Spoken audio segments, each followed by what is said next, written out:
Oh, mademoiselle Edith. Bonjour, James. Monsieur est là? Oui, mademoiselle, dans son bureau. Comme il va être content de revoir mademoiselle. Non, ne vous dérangez pas, je connais le chemin. Non, James. Mademoiselle? J'ai laissé dans la voiture une petite caisse. Soyez gentil de la porter à mon parrain. Bien, mademoiselle. Entrez. Coucou. Oh, Edith, ma petite fille. Bonjour, parrain. Oh, ça, c'est une bonne surprise. Tu as une mine superbe. Eh bien, quand es-tu rentré à Londres? Hier soir par avion. Ma première visite est pour vous. Je n'en attendais pas moins de toi. Et viens t'asseoir ici, tout près. Allez. Raconte. Alors, ce séjour en Écosse. Oh, formidable. Le château de Lorivans date du XIVe siècle. Oui. Dès mon arrivée, il m'a dit « J'ai beaucoup aimé la façon dont vous avez modifié le parc de Lady Howell. Voici le mien, faites-en ce que vous voudrez. » Et comme d'habitude, tu as fait un chef-d'œuvre. Oh, non, n'exagérons rien. Mais ce ne sera pas mal. Et ton lord a été content? Oh, emballé. Pas trop tiré sur les prix? La gentry est tuée d'impôts. Il m'a pourtant payé ce que je lui demandais. Alors tu as gagné beaucoup d'argent. Agréablement. Sais-tu, mon petit, que je suis très fier de toi. Et pourquoi, mon vieux? Pour une fille qui a perdu ses parents très jeunes, avoir décroché le diplôme d'architecte et être devenue l'une de nos plus brillantes décoratrices de jardin, c'est beau. Oh. Si. Vous m'y avez bien aidé. J'en suis récompensé. Oh, cher parrain. Je n'ai que vous au monde. Oh, que moi. Et ton fiancé. À propos, comment va-t-il, l'heureux Harold? Très bien, merci. Après 2 mois d'absence, vous avez dû être content de vous revoir. Oui? Comme tu as dit ça. Quelque chose ne va pas? Non, tout va très bien. Alors, quand est-ce que je vous marie? Je ne sais pas. Mais vous deviez fixer une date dès ton retour. Nous nous sommes vus que très peu hier soir. On n'a pas eu le temps. Oh, puis il arrivera ce qu'il arrivera. Qu'est-ce que tu veux dire? Ça, est-ce que tu ne l'aimerais plus? Je crois que je l'aime chaque jour davantage. Et c'est bien ça le malheur. Quoi? C'est lui qui ne t'aime plus? Oh, je n'en sais rien. Alors, que se passe-t-il? Non, ne vous inquiétez pas. Les histoires d'amoureux, ça finit toujours par s'arranger. Tu me rassures. Entrez. Oh, James, posez cette caisse près de monsieur. Merci. Mon petit parrain, je t'ai rapporté ça d'Écosse. Qu'est-ce que c'est? Une cornemuse? Oh non, du whisky. 25 ans d'âge. Tu as fait des folies. Non, je vous dois bien ça. Malheureusement, tu sais, je ne bois plus beaucoup. Il faudra vous y remettre? C'est bien fini tout ça. Il y a des jours où je me demande ce que je fais encore sur Terre. Il n'y a que ton whisky qui gagne à vieillir. Oh, allons donc. À 72 ans, vous en paraissez 65. On ne vit que d'illusions, celle qu'on donne aux autres. Voulez-vous ne pas parler ainsi? Quand on ne peut pas finir ses jours exactement comme on le souhaiterait, il vaut mieux s'en aller. Un simple geste, ce serait si vite fait. Taisez-vous. Mais qu'est-ce que vous souhaitez donc? Tu le sais très bien. Mais puisque c'est impossible. Et comme ça, vous envisageriez sans regret de nous quitter, Georges et moi? Te quitter, toi, ça me ferait beaucoup de peine. Quant à Georges, il est marié, il a un enfant. Il se fiche pas mal de moi. Oh non, ne croyez pas ça, il vous aime beaucoup. Comédie. Georges est une brute et un bon à rien. Vous n'allez pas devenir misanthrope. Non, un changement de décor vous ferait du bien, je vous l'ai déjà dit. James est convaincu qu'à la campagne, vous iriez beaucoup mieux. Oh, celui-là avec sa compagne. Eh bien, réjouis-toi, mon petit. Je viens d'acheter une maison à Hampton, sur les bords de la Tamise. Et vous ne le disiez pas? Bravo! Je crois bien que je l'ai acheté surtout pour faire plaisir à mon valet de chambre. Oui, c'était son rêve. Depuis 45 ans qu'il est avec moi, je lui devais bien ça. Hampton est à 25 km de Londres, on pourra aller vous voir souvent. Et tu auras ta chambre? Merci. Tu verras, j'ai un grand parc. J'aimerais que tu me dises ce que tu en penses. Avec joie. Devant la maison, il y a une immense pelouse coupée par une allée. C'est merveilleux. Je voudrais des fleurs, beaucoup de fleurs. Et puis pour le reste, tu auras sûrement d'excellentes idées à me proposer. Tu ne voudrais pas aller voir ça le plus tôt possible? Bien sûr. Quelle heure est-il? 2h15. Voulez-vous que nous y allions tout de suite? Je vous emmène. Je ne peux pas, mon petit. Je vais voir Georges. Il m'attend chez lui, à Byfleet, à 3h. Écoute, il y aurait une chose très simple. Oui. Je te donne les clés de la propriété. Tu y vas, tu regardes. Tu envisages des transformations à faire, et moi, pendant ce temps-là, je suis à Byfleet, et après ma visite à Georges, je te retrouve à Hampton à 4h. D'accord? Eh bien, d'accord. Tiens, Tiens, voilà la clé de la grille. Là, celle-là, tu vois. Oui. Et celle de la maison. Parfait. L'adresse? 24 River Street. Tout de suite à l'entrée du pays. C'est noté. Vous serez bien là-bas à 4 heures. Ah, si je suis en retard, je t'autorise à t'inquiéter. Pourquoi me dites-vous ça? Ah, sait-on jamais. Comment allez-vous là-bas en voiture? Mais naturellement. Quelqu'un vous accompagne? Non, Oh. Oh, je n'aime pas beaucoup vous voir conduire sans personne avec vous. je ne conduis pas bien. Si, très bien. Vous allez trop vite. Vous auriez un étourdissement. Je n'ai et- jamais rien eu de semblable. J'ai mon pied bon oeil. Et je te dis à tout à l'heure. Allez, maintenant, file. À tout à l'heure, parrain. Au revoir, James. Au revoir, mademoiselle. Et James, Monsieur. James, je sors la voiture et je m'en vais chez George, à Byfleet. Puis j'irai retrouver Edith à Hampton. Mon par-dessus, mon chapeau et mon appareil photo, je vous prie. Voilà, monsieur. Monsieur sort tout seul? Vous y voyez un inconvénient? Oh, avec ces automobilistes qui conduisent comme des fous. Qu'est-ce que vous craignez? Un accident? Hein, ça arrive plus vite que des rangs. Eh bien, mais ce serait parfait. Mourir comme ça sur le coup, je ne souhaite pas autre chose, et le plus vite possible. Oh, monsieur. Mais qu'est-ce que monsieur a donc? Ce que j'ai, assez de vivre seul, James, tout simplement. Depuis la mort de ma femme, je ne supporte pas la solitude. Voilà. Mais moi, je suis là. Et vous, James, ce n'est pas tout à fait la même chose. Ah, voyez-vous, le drame de la vieillesse, ce n'est pas qu'on se fait vieux, c'est qu'on reste jeune.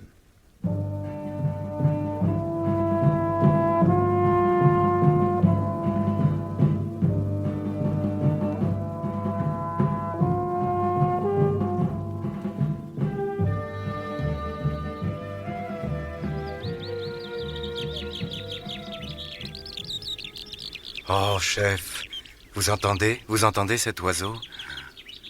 Ah, pas mal. Chez nous, on a des perruches sur la fenêtre de la cuisine. Elles nous réveillent en gaieté tous les matins. C'est pas désagréable. Joli, ce petit bois. Ah, ça, je dois dire, j'aimerais mieux cueillir du muguet que de sculpter ce cadavre. Ah, il faut bien vivre. Alors, monsieur l'inspecteur, Quel âge avait-il? 72 ans. Ah, un beau vieillard. Oui. Vos conclusions? Mais est-ce que vous avez constaté vous-même? Votre oncle a un revolver dans la main droite, une balle dans la tempe et il est mort. Mais pourquoi s'est-il suicidé? Attendez, rien n'exclut l'hypothèse d'un assassinat maquillé en suicide. Allons donc. Eh, supposez que votre oncle ait eu un revolver dans sa voiture. L'assassin peut le lui avoir pris. Il lui tire à bout portant une balle dans la tempe droite, il essuie soigneusement les empreintes, glisse l'arme dans la main droite de sa victime et fiche le camp après lui avoir volé son portefeuille. On lui a volé son portefeuille? Oui, Alors il s'agirait donc d'un crime crapuleux. ce n'est pas impossible. Ah, chef, j'ai trouvé ce papier dans une poche du pantalon. Ah, voyons ça. Au fait, comment vous appelez-vous, monsieur? Je ne m'en souviens plus. George Clark. Brown, vous avez noté le nom du témoin? Oui, chef, c'est fait. Et qu'est-ce que c'est que ce papier? Ah, chut, excusez-moi, secret professionnel. Oh, chef, regardez ce que je trouve dans le gousset du mort. Ça montre. Hey, il est tombé en avant, le verre s'est brisé et les aiguilles se sont arrêtées à 15h21. Ah, c'est l'heure de sa mort, aucun doute là-dessus. Ah, comme dans les romans policiers. La pendule était tombée et s'était arrêtée, marquant l'heure du crime. Oui, heureusement que dans la vie, les choses nous donnent de temps en temps un petit coup de main. Voyons, je serais content, monsieur Clark, que vous nous répétiez exactement ce que vous avez déclaré au poste de police. Je leur ai dit que je venais de découvrir le corps de mon oncle, c'est tout. Et comment avez-vous été amené à cette découverte? Oh, c'est très simple. Il devait venir chez moi à 15h. J'habite Byfleet, à 10 minutes d'ici. Et lui? Londres. Son adresse. 14 Kensington Gardens, un petit hôtel particulier. Je l'ai attendu jusqu'à 15h30, le sachant toujours exact. Je me suis étonné. J'ai téléphoné chez lui, pas de réponse. Alors, sérieusement inquiet, je suis parti dans sa direction. Mais vous saviez par où il devait arriver? Oui, il venait toujours en voiture. Je lui avais indiqué un raccourci dans le bois. Un chemin peu connu où il ne passe jamais personne. Pourquoi le lui aviez-vous indiqué? Parce qu'il avait la manie des itinéraires courts. Chaque fois qu'il devait partir en voyage, il passait des journées sur des cartes à faire des calculs. Vous êtes allé à pied? Je n'ai pas de voiture. Vous vous êtes donc engagé dans le raccourci? Et puis? Après 10 minutes de marche, j'ai aperçu l'auto de mon oncle. La portière était ouverte. Je m'approche, personne. J'appelle, pas de réponse. Je cherche alentour et je finis par le découvrir à 50 mètres, gisant derrière ce taillis. Dans la position où vous l'avez trouvé. Alors, qu'avez-vous fait? Et quand j'ai vu le revolver, le sang qui coulait et son immobilité, j'ai compris qu'il était mort. Je n'ai touché à rien et j'ai couru au poste de police de Byfleet. Très bien. Comment s'appelait-il? David Chambers. Marié? Sa femme est morte l'année dernière. Et des enfants? Non, j'étais le seul membre de sa famille. Il a aussi une filleule qu'il aimait beaucoup. Il faut que je la prévienne. Et puis James. Qui est James? Son valet de chambre depuis 45 ans.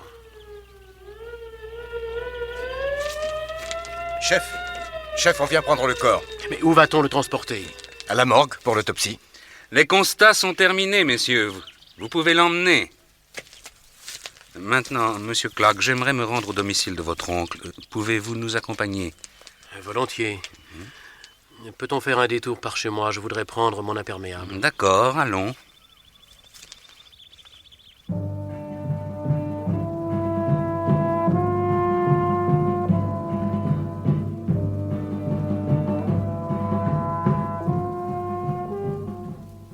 Allô? Allô, je suis chez Monsieur Clark. Oui, C'est Betty? oui, qui est à l'appareil? C'est Edith. Bonjour Betty. Mon parrain devait passer voir votre mari à 3h et me rejoindre ici à 4h. Où êtes-vous? Dans sa propriété de Hampton. Il est 4h30 et je ne le vois pas. Je commence à m'inquiéter. Il est encore chez vous? Non, il n'est pas venu. Parce que? Une chose épouvantable, Edith. On l'a trouvé mort dans le bois, à 10 minutes de chez nous. Mort? Ce n'est pas vrai. Ce n'est pas possible. Qu'est-ce qui lui est arrivé? Une crise cardiaque? Non. Georges a découvert la tempe trouée d'une balle et un revolver à la main. Il s'est suicidé? On ne sait pas encore. Il faut appeler la police tout de suite. C'est ce que Georges a fait. Il s'agit peut-être d'un crime maquillant suicide. Le portefeuille a été volé. Mais par qui? Par des maraudeurs? C'est ce qu'on cherche à savoir. 2 inspecteurs de Scotland Yard ont commencé l'enquête. Ah bon? Oh, ma pauvre Betty, je n'ai plus de jambes. Et où est le corps? À la morgue. Georges est parti avec les policiers au domicile de l'oncle. Bon, bien, je les rejoins tout de suite. Et vous, Betty, comment ça va? Toujours pareil. Georges n'est pas un peu plus gentil? C'est sans espoir. À 35 ans, on ne change plus. Oh, qui sait? Bon, je file à Londres. Hein. Au revoir, Betty, à bientôt. À bientôt, Edith.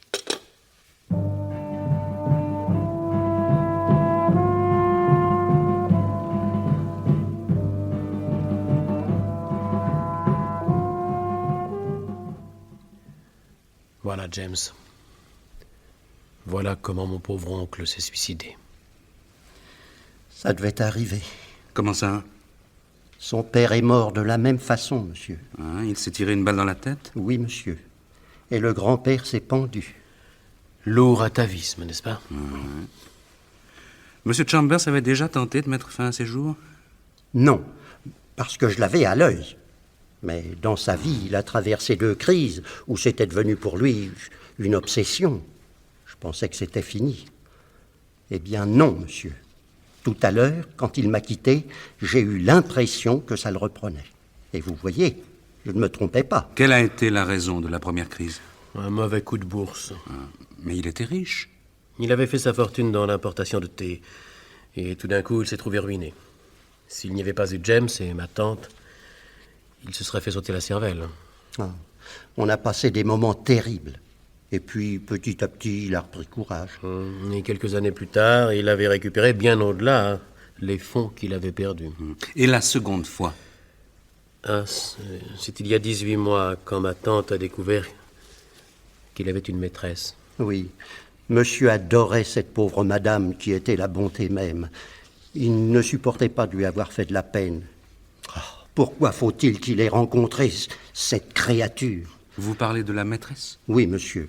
Pensez qu'elle avait 25 ans de moins que lui. Et ça durait depuis 24 ans. Monsieur était un faible.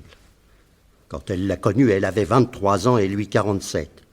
Ah, s'il n'avait pas été riche, pensez. Lui, il était persuadé que c'était pour ses beaux yeux. Il s'est pris au jeu et finalement, elle lui est devenue indispensable. C'est sûrement à cause d'elle qu'il s'est tué. Expliquez-nous ça. Eh bien, monsieur, elle l'avait envoûté. Oui, envoûté, c'est le mot. Oh, c'est pas qu'elle soit belle, non. Le corps n'est pas mal, mais la tête... Un Pékinois, monsieur. Un vrai Pékinois. Et méchante avec ça. Une vipère. Et coléreuse. Tenez, monsieur. Il n'y a pas 15 jours, elle a giflé monsieur. Oh, gifler un vieillard. Oui, monsieur. Pourquoi? Parce qu'il ne voulait pas l'épouser. Ou plutôt parce qu'il ne le pouvait pas. Lui, le pauvre monsieur, il ne demandait que ça. Mais sur son lit de mort, madame lui avait fait jurer de ne jamais se remarier. Et il avait juré. Depuis, cette femme lui faisait des scènes terribles pour le faire changer d'avis. Et lui, il était pris entre son serment et l'envie qu'il avait de finir ses jours avec elle. C'est shakespearien. Ah, ça, monsieur, je ne sais pas. Et cet après-midi, à quelle heure M. Chambers a-t-il quitté cette maison? À 2h30. Et il est parti seul? Non, avec madame Bell. C'est le nom de la maîtresse. Oui, monsieur. Monsieur devait aller seul chez monsieur Georges. Puis, après, il aurait rejoint mademoiselle Edith, sa filleule. Elle l'attendait dans la propriété qu'il venait d'acheter à Hampton. Et par la fenêtre du premier, j'ai regardé monsieur sortir la voiture du garage. Et il allait partir quand madame Bell est arrivée. Il a paru surpris de la voir. Ils ont discuté, puis d'autorité, elle est montée à côté de lui et ils sont partis. Où habite cette madame Bell? Oh, à 2 pas d'ici, monsieur. Elle est venue s'installer près de monsieur, vous pensez? Adresse? Queensgate, numéro 7. J'aimerais la voir au plus vite. Elle a le téléphone? Oui, monsieur. Kensington, 4277. Brown, appelez-la. Bien, chef. Dites-moi, James, connaissez-vous ce revolver? Mais c'est celui de monsieur. Il était en permanence dans la voiture. Oh, quand je pense que c'est avec ça qu'il s'est tué. Oh, pauvre monsieur. Je ne peux pas croire que je ne le reverrai jamais. Allons, James, allons. Il était si heureux d'avoir acheté cette belle propriété à Hampton. Vous, surtout. Oui, on devait quitter Londres au mois de juin et finir nos jours là-bas. Et à sa mort, vous deveniez propriétaire de la petite maison au fond du parc. Oui, monsieur avait eu la bonté de penser à mes vieux jours. Oui. Oh, mais n'en parlons plus. Non, ça me fait trop de peine. Mais de son vivant, où auriez-vous habité, James? Dans la maison, naturellement, au service de monsieur. J'aurais eu ma chambre au second. Et puis, j'aurais jardiné. Monsieur et moi, on aimait beaucoup les fleurs. Tenez, c'est en montrant cette photo à monsieur que l'agence l'a décidé à visiter. Il était revenu emballé. Et il y a de quoi, vous ne trouvez pas, monsieur? En effet.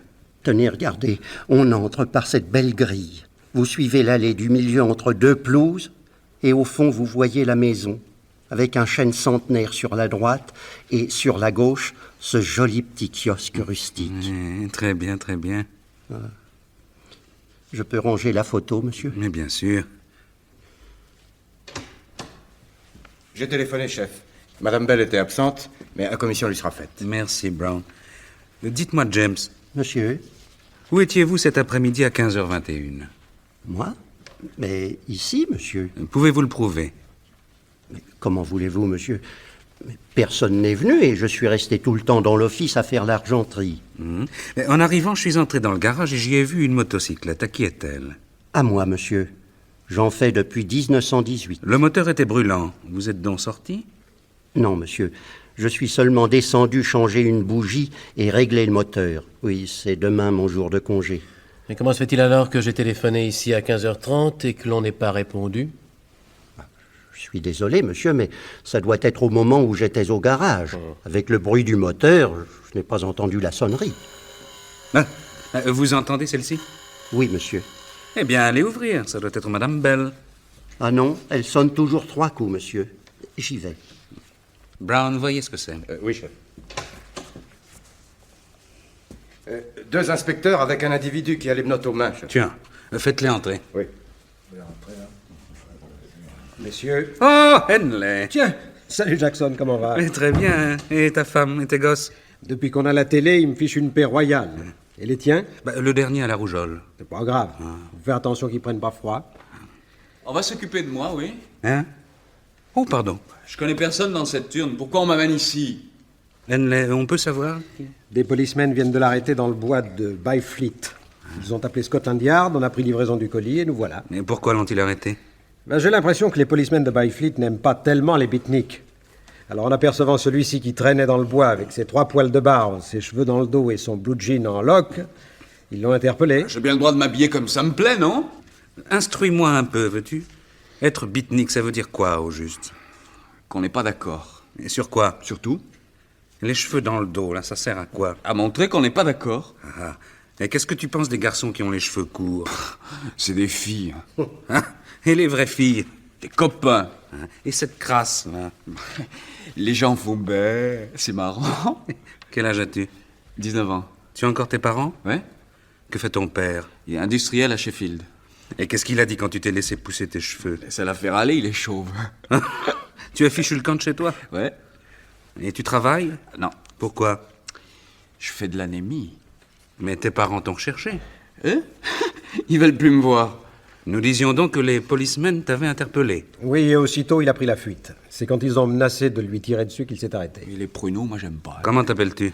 Patrick Powers. On m'appelle Pépé. Eh bien, Pépé, dis-moi un peu ce que tu faisais dans les bois. On peut plus se promener? Tu as de l'argent? On a trouvé sur lui 45 livres 8 chelins. C'est beaucoup, ça. D'où vient cette petite fortune? J'ai gagné aux courses.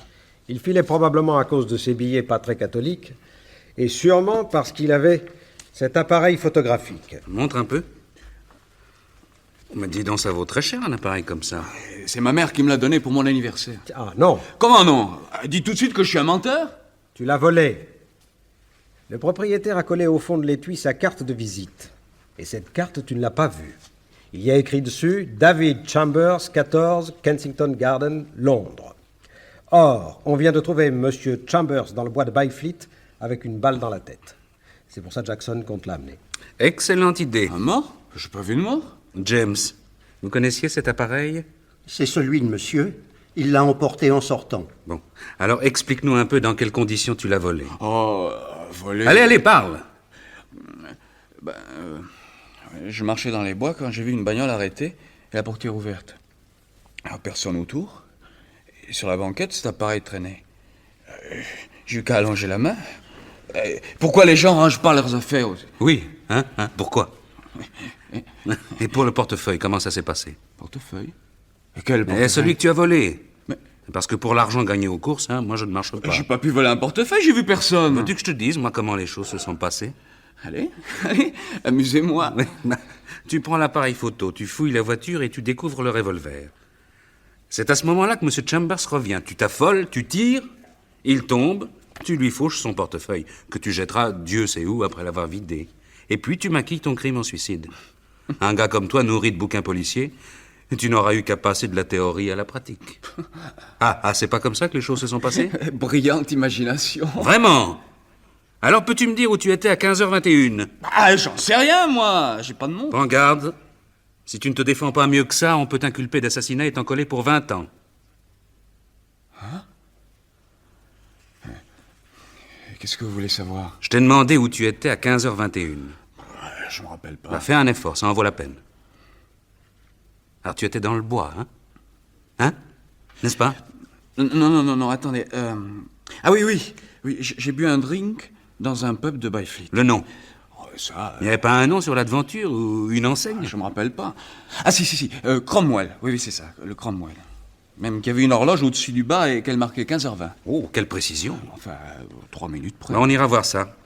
Pour ma part, je souhaite que ton alibi soit confirmé et que tu t'en tires. J'aime bien les gosses, mais pas dans mon boulot. 3 coups, c'est Madame Bell. Je vais ouvrir. Monsieur Clark, vous connaissez cette dame? Non, James m'en a souvent parlé, mais je ne l'ai jamais vue. Messieurs? Madame Bell. Oui. Ma bonne m'a dit qu'il était arrivé quelque chose à Monsieur Chambers. J'ai une pénible nouvelle à vous apprendre, Madame Bell. Monsieur Chambers est mort cet après-midi. Il s'est suicidé, l'imbécile. Dieu que les hommes sont bêtes. Mais qui êtes-vous, monsieur? Inspecteur Jackson de Scotland Yard. Dites-moi, Madame Bell, au début de l'après-midi, vous êtes montée dans la voiture de Monsieur Chambers. Non. Ah, si, madame, si. Mais comment le savez-vous? J'ai vu madame de la fenêtre du premier. Vous n'avez rien d'autre à faire? Mais qu'est-ce que c'est que cet espionnage? Êtes-vous parti, oui ou non, avec Monsieur Chambers? Oui. Il comptait sortir seul, je crois. Oui, mais je lui ai dit que j'avais à lui parler.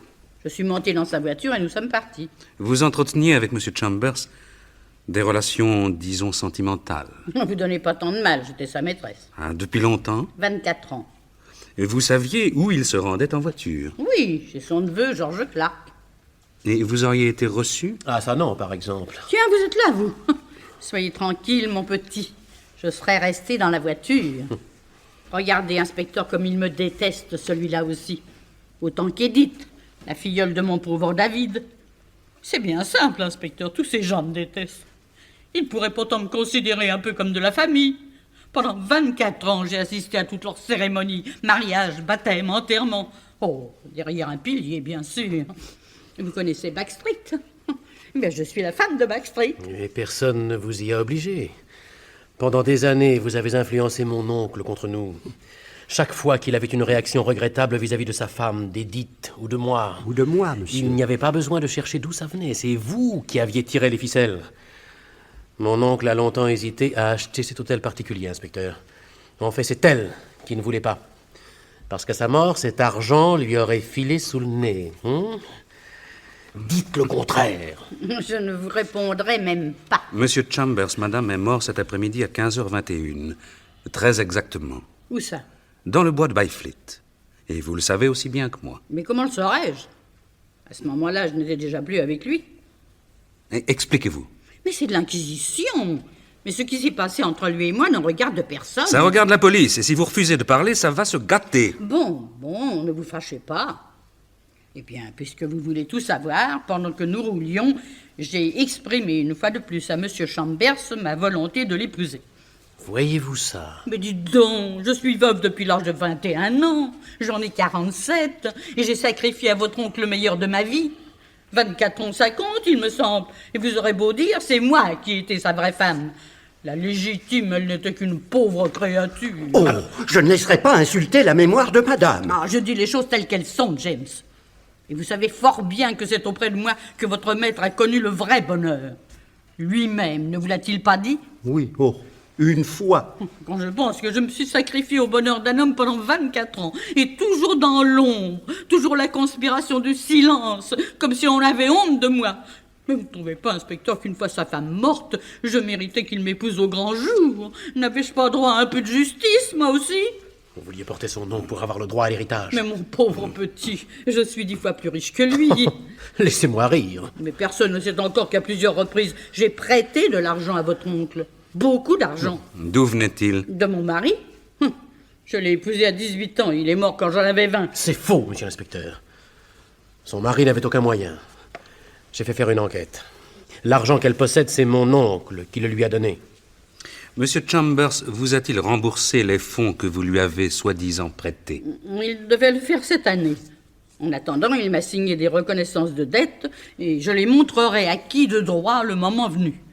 Il faudra bien que M. Georges Clark, ici présent et légataire universel, me rembourse ce que me devait son oncle. On verra si à ce moment-là il garde sa superbe. Mon oncle ne vous doit rien, c'est un héritage déguisé. Oui, nous y reviendrons. Mais pour le moment, je voudrais savoir, madame, ce qui s'est passé au cours de cette conversation en voiture. Eh bien, j'ai démontré une fois de plus à David qu'il avait le devoir de m'épouser pour satisfaire à mon amour et à mon honneur. Et qu'a-t-il répondu? Qu'il ne le pouvait pas, ayant juré à sa femme de ne pas se remarier. Enfin, des stupidités. La fureur m'a prise et je lui ai dit de stopper la voiture. Il n'a pas voulu, alors j'ai arraché la clé de contact. Il a bien fallu qu'il s'arrête. Je suis descendue et en lui jetant sa clé à la figure, je lui ai crié adieu pour toujours. Tu ne me reverras plus jamais. J'ai tourné un coin de rue et je me suis cachée dans une porte. Il m'a cherché longtemps. C'est grotesque, un vieux qui court après une femme. Enfin, ne m'ayant pas trouvé, il est remonté dans sa voiture et il est parti. En roulant dans le bois de Byfleet, il a entrevu la vie qu'il allait avoir sans moi, seul, tout seul. Il n'aura pas résisté et il s'est tiré une balle. Une balle? Tiens, comment le savez-vous? Vous me dites qu'il s'est suicidé? Il aurait pu se pendre. Dans un bois. Vous saviez qu'il avait un revolver? Non. Je ferai remarquer à madame que c'est elle qui le lui a donné. Moi? Ah oui, c'est possible.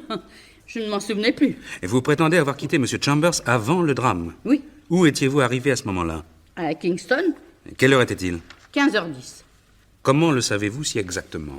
Eh bien, parce que j'ai gagné la gare et j'ai attendu 10 minutes le train de 15h20 pour Londres. Vous pouvez en fournir la preuve?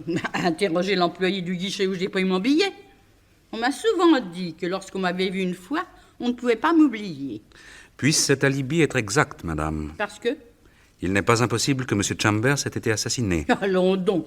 Et vous me soupçonneriez d'être la meurtrière? Pour moi, tout le monde est coupable jusqu'à preuve du contraire. Et je l'aurais tué pour quelle raison?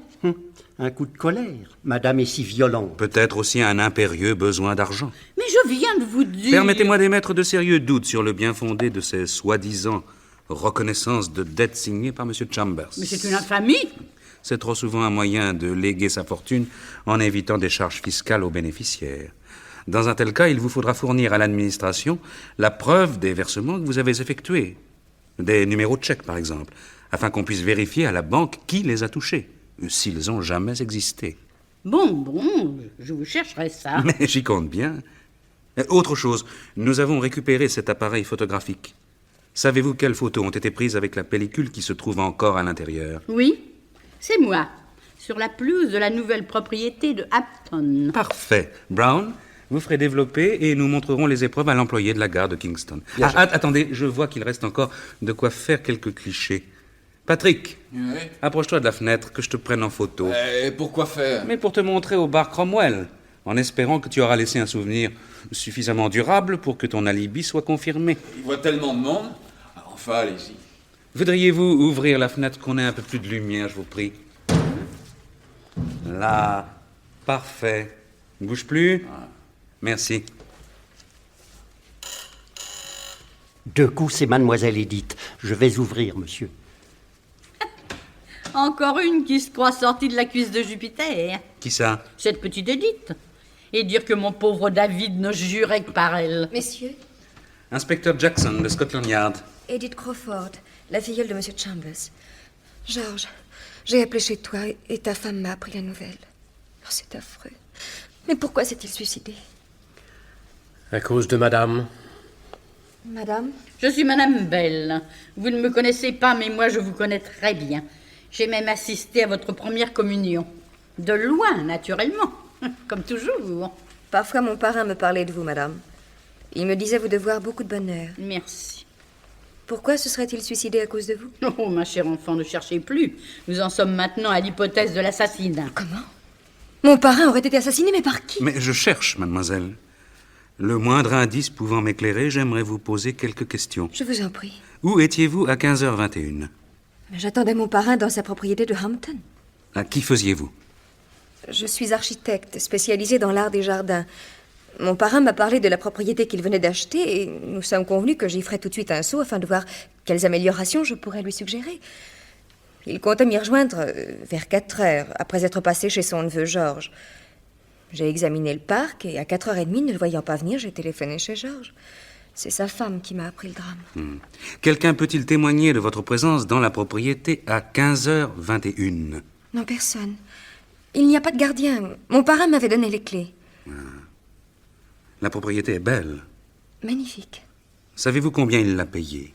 Il ne me l'a pas dit. Sur les bords de la Tamise, le terrain ne doit pas être donné. Quant à la construction, la maison est en briques ou en pierre de taille? Vous savez, moi, je me suis surtout intéressée au parc. J'ai relevé des cotes, crayonné les premières modifications qui me venaient à l'esprit. Je n'ai pas perdu une seconde.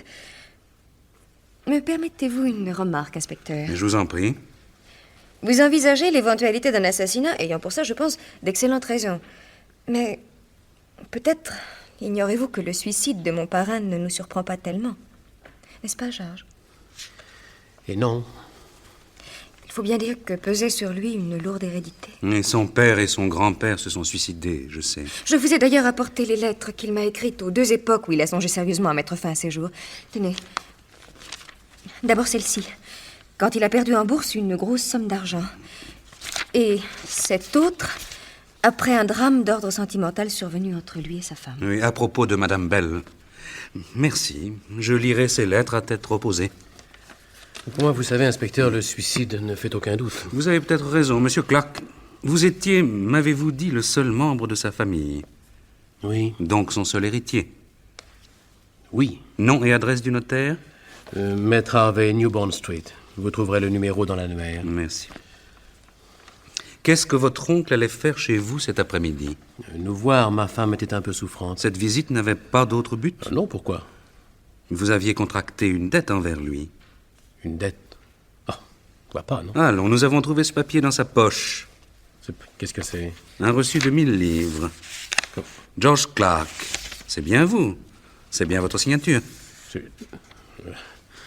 Oui. Monsieur Chambers, vous avez donc prêté 1000 livres. Pourquoi le nier? Cela devait rester strictement confidentiel.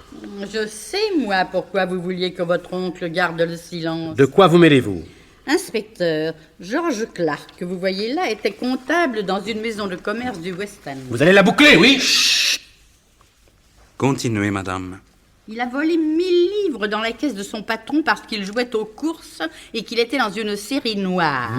Et son patron, bon bougre, a promis de ne pas porter plainte à condition de rembourser immédiatement. Alors mon pauvre David, qui était la bonté même, a prêté la somme à son neveu pour qu'il n'aille pas en prison. Est-ce exact, monsieur Clark? Oui. Il y a 2 ans qu'il aurait dû rembourser, mais il a si souvent demandé des prolongations que j'ai poussé David à en finir et à faire vendre ses meubles s'il ne lui rendait pas les 1000 livres aujourd'hui même. C'est donc à ce sujet que vous deviez vous voir. Oui. Vous étiez en mesure de rembourser? Non. Et au téléphone, vous lui avez affirmé que vous alliez lui verser la totalité cet après-midi. C'était pour qu'il amène son reçu, hein? Oh, vous, ça va! Chut! Vous m'avez dit, monsieur Clark, que c'était vous qui aviez indiqué à votre oncle ce raccourci où ne passe jamais personne. Oui. Vous saviez qu'il y avait toujours un revolver dans la voiture? Non. Allons, c'est vous qui lui avez mis dans la tête d'en avoir un. Ah! Pourquoi avez-vous éprouvé le besoin d'aller au-devant de votre oncle? Pas une sorte de pressentiment. Savez-vous ce qu'un policier, pas trop bête, serait en droit d'imaginer? Non. Vous attendez votre oncle sur le chemin. Il vous voit et arrête sa voiture. Vous lui dites que vous ne pouvez pas le rembourser. Le ton monte, il menace de vous faire vendre, alors vous prenez son revolver et vous tirez. Il tombe. Vous maquillez votre crime en suicide et vous fauchez le portefeuille qui devait contenir le reçu. L'ennui, c'est qu'il n'était pas dans le portefeuille, mais dans une autre poche. Ce que vous dites là ne tient pas debout. Ah oui, où étiez-vous à 15h21? Chez moi, ma femme vous le confirmera. Bon, alors j'y vais tout de suite. La séance est levée, je vous convoquerai tous en temps utile. Brown, vous gardez auprès de vous Monsieur Clark jusqu'à mon retour. Bien fait. Et quant au petit, là, naturellement, il couche au dépôt. Faites venir les parents. Hein. J'ai 2 mots à leur dire à ceux-là. Bien, chef.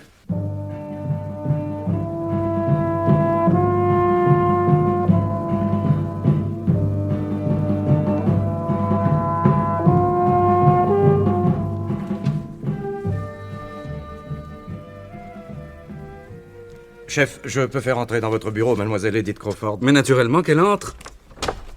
Bonjour, mademoiselle. Bonjour, inspecteur. J'ai reçu votre convocation. Vous êtes la première. J'attends les autres d'une minute à l'autre. Asseyez-vous donc. Merci.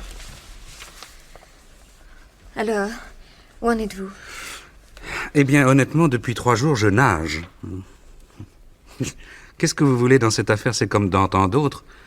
Presque tous les gens en cause avaient intérêt à la mort de la victime, et aucun alibi n'est confirmé.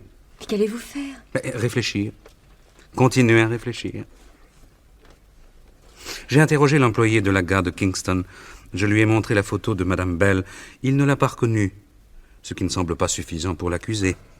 Et le jeune Bitnik? Eh bien, en regardant la photo, le patron du bar n'a pas pu être catégorique. Une bande de ces énergumènes a planté sa tente près de Byfleet. Et de temps en temps, ils viennent boire au Cromwell, et comme ils ont tous les cheveux sur les épaules, de la barbe et des blue jeans, allez donc les identifier. Difficile, en effet. Il y a pourtant un détail. D'après le gosse, l'horloge accrochée au-dessus du bar marquait 15h20. Or, le patron m'a dit qu'elle marquait 8h05 depuis 18 mois. Et il ne pense jamais à la faire réparer. Le petit a donc menti? Aucun doute. Et puis, on l'a arrêté avec l'appareil photographique de la victime. C'est tout de même une grave présomption. Maintenant, je voulais vous demander, qu'est-ce que vous pensez de James? James? C'est le serviteur fidèle comme on en trouve peu. Vous n'allez pas le soupçonner d'avoir assassiné son maître? Je ne peux pas oublier qu'à la mort de M. Chambers, il devait hériter d'une rente et de la petite maison au fond du parc. En outre, rien ne confirme son alibi et j'ai constaté que le moteur de sa motocyclette était brûlant. Quand je suis arrivé, il venait peut-être de rentrer de Byfleet. Soupçonner ce pauvre James? J'avoue que ça ne me serait jamais venu à l'idée. Un alibi non confirmé, inspecteur, si vous allez par là. Le mien non plus ne l'est pas. Mais j'ai enquêté sur vous aussi, mademoiselle. Alors? Rien à retenir. Alors, tant mieux. Pour le moment, du moins. Tandis que le neveu, George, cette dette, la peur de voir ses meubles vendus... Il vous a affirmé qu'il était chez lui à l'heure de la mort de son oncle. Vous êtes allé voir sa femme? Oui. Elle m'a dit en effet qu'à 15h21, son mari était à la maison, auprès d'elle. Mais je récuse son témoignage. Pourquoi? Visiblement, elle a peur de son mari. Elle a un regard de chien battu. Et elle a répondu à mes questions comme si elle récitait une leçon. Elle n'est pas heureuse en ménage, n'est-ce pas? Non. Oh. D'ailleurs, j'ai remarqué une échymose sur son visage. Elle m'a dit être tombée, mais en sortant, j'ai interrogé les voisins, et ils ne se sont pas gênés pour dire que le mari était une brute. Dans ces conditions, il m'est difficile de retenir les affirmations de cette pauvre femme. Et puis, cette histoire de dette, c'est bien embêtant pour George Clark. Je comprends. Mais qu'est-ce qui fiche donc les autres? Tenez, voilà les épreuves de la pellicule qui restait dans l'appareil photo de votre parrain. Vous allez admirer Madame Bell. Oh là là. Oh, elle n'est pas jolie. Personnellement, je préfère la propriété. Moi aussi. Vous auriez fait mettre des fleurs dans tout ça, vous? Oh, naturellement. Le grand chêne à gauche est splendide. Ah, oui. Mais ce kiosque rustique à droite... hein. Oh oui. Un peu cocoon. Je crois que je l'aurais supprimé. Bonne idée. Entrez. Chef, on vous demande 2 minutes à la direction. Oh, ils ne peuvent donc pas me ficher la paix. Ah, j'y vais. Dites donc les autres, ils sont en retard, les autres? Non, ils sont tous là. Je les ai fait attendre dans l'antichambre. Il y a Madame Bell, James, Monsieur Clark et le jeune homme là, vous savez, le beatnik. Vous ne le reconnaîtrez pas. Hein. Pourquoi? Au dépôt, ils l'ont passé à la tondeuse, on dirait Yul Brynner. Allez, faites entrer, je reviens. Entrez, messieurs, dames. Georges, Oui? viens par ici. J'ai causé avec l'inspecteur. J'ai l'impression qu'il a été assez influencé par ce que lui a raconté Madame Bell. Au sujet de Manette? Oui. Mais enfin, ma femme lui a confirmé que j'étais à la maison au moment de la mort de l'oncle. Mais il récuse le témoignage de ta femme. Mais pourquoi ça? Il s'imagine que tu l'as terrorisé et que tu l'as obligé à mentir. Il a interrogé tes voisins, ils n'ont pas été très tendres pour toi. Les voisins? Je veux leur casser la gueule. Mais tu parles toujours de casser la gueule à quelqu'un, c'est pas le moment. Alors toi aussi, tu crois que j'ai tué mon oncle? Non, Georges. Je suis sûre que non. Tu as un sale caractère, mais je ne te crois pas capable d'une chose pareille. Tu es chic. Ah, toi, Edith, tu méritais d'être heureuse. Mais je le suis. Non. Ton pseudo-fiancé, Comment déjà? Harold? Oui. Eh bien, pendant que tu étais en Écosse, quelqu'un m'a parlé de lui. Qui? Un copain que tu connais pas. Edith, je t'aime assez pour te dire la vérité. Enfin, ce que j'en sais. Ça m'ennuierait qu'il se pète à tête. C'est-à-dire? Tu ne sais peut-être pas qu'en ton absence, il s'est mis en ménage avec une Américaine très riche. Et qu'il se fout pas mal de toi. Ce n'est pas vrai. Harold est un type très bien, je te défends. Voilà le flic. Excusez-moi de vous avoir fait attendre. Si vous voulez bien vous asseoir sur cette banquette, les uns à côté des autres.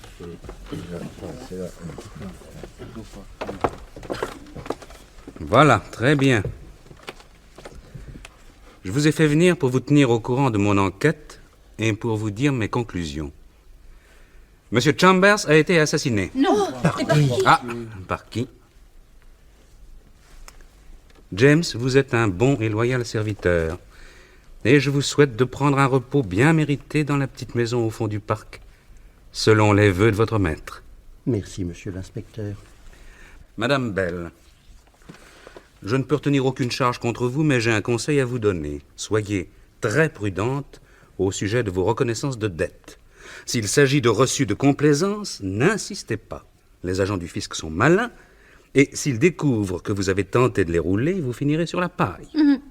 Ne vous inquiétez pas pour moi. Vous me rassurez. Ah, toi, boule de billard. J'ai vu ton père, et je lui ai dit que c'était lui qu'on devrait mettre en prison. Faillite de la responsabilité des parents, c'est ça la clé du problème.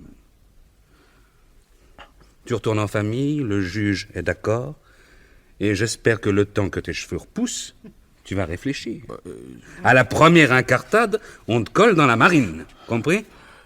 Oui, monsieur.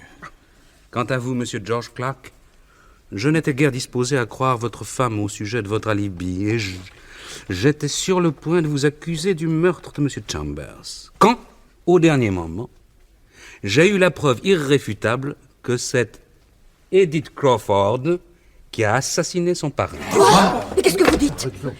Je vous accuse, mademoiselle, d'avoir tué monsieur Chambers d'un coup de revolver mardi dernier à 15h21 dans le bois de Byfleet. Un peu de silence, voulez-vous? Monsieur Clark, il est d'abord un point que vous ignorez et dont m'a informé le notaire. Je suis navré de vous l'apprendre. Désapprouvant votre conduite, votre oncle vous a déshérité et il a fait de sa filleule sa légataire universelle. Elle seule le savait. Oui, mademoiselle, vous étiez la seule à savoir que vous deviez hériter la fortune de votre parrain. Par ailleurs, j'ai poussé mon enquête suffisamment loin pour ne plus rien ignorer de votre vie privée. Vous êtes, depuis 2 ans, la maîtresse d'un individu douteux, M. Harold Benton. Vous l'avez présenté à votre parrain comme votre fiancé. En fait, le plus clair de l'argent que vous gagnez passe dans les poches de ce gentleman, qui a les dents longues. Pendant vos 2 mois d'absence, il a fait la connaissance d'une riche américaine, et lundi soir, il vous a dit qu'il partait avec elle pour les États-Unis. Vous l'avez supplié et vous avez compris qu'entre les 50 ans de la dame et votre jeunesse, il n'hésiterait pas si, au moins, vous aviez un confortable compte en banque. Qui vous a raconté une telle monstruosité? Harold lui-même. Ce matin, dans ce bureau, je l'avais convoqué. Le monsieur était d'ailleurs parfaitement à son aise. Or, vous êtes une petite personne passionnée, volontaire et pleine de décision. Ce compte en banque, vous pouviez l'avoir à la mort de votre parrain. Il vous a donc semblé opportun de hâter les choses. Et puis, n'est-ce pas, le pauvre homme était las de l'existence. Le supprimer, c'était plutôt lui rendre service. Et c'est ce que vous avez fait. C'est faux! C'est exact. Vous allez l'attendre dans le raccourci. Il arrête sa voiture, vous lui demandez de descendre, ayant à lui parler. Il vous suit dans les bois. Et vous l'abattez avec son revolver que vous avez pris dans la voiture. Vous effacez les empreintes et vous le lui glissez dans la main pour faire croire à un suicide. Ce que vous dites est insensé. Et le portefeuille? C'est moi qui l'aurais pris? Oui, pour faire croire en cas de doute à un crime crapuleux. Puis vous rentrez à Londres car vraiment vous n'avez rien à faire à Hampton.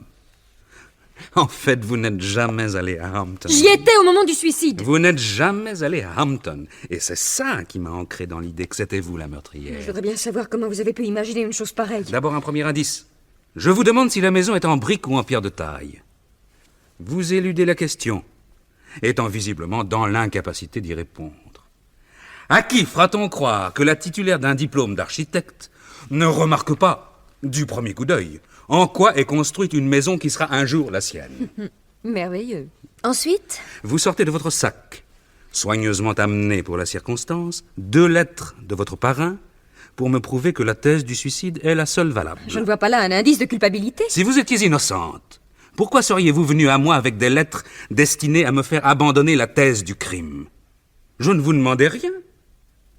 Vous vous êtes vendu en voulant trop bien vous défendre. En tout cas, ce n'est pas une preuve. Non, mais maintenant, cette preuve, la voici. Elle m'a été fournie par les photos prises par votre parrain lui-même. Quoi? James me montre le cliché pris par l'agence et je vois la maison avec un gros chêne à droite et un kiosque rustique à gauche. Je fais développer les photos prises par M. Chambers. Mais je demande qu'au tirage sur papier, on tire les épreuves à l'envers. De telle sorte que sur les photos que vous admirez avec moi, le chêne se trouve à gauche et le kiosque à droite. Si vous aviez réellement passé 2 heures dans la propriété, voyons, vous vous seriez tout de suite écrié « Ces photos sont à l'envers !» Or, vous ne vous êtes aperçu de rien. Vous avez regardé toutes les photos sans réagir, tout simplement parce que vous n'êtes jamais allé à Hampton. À 15h21, vous étiez dans le bois de Byfleet, en train d'assassiner votre parrain.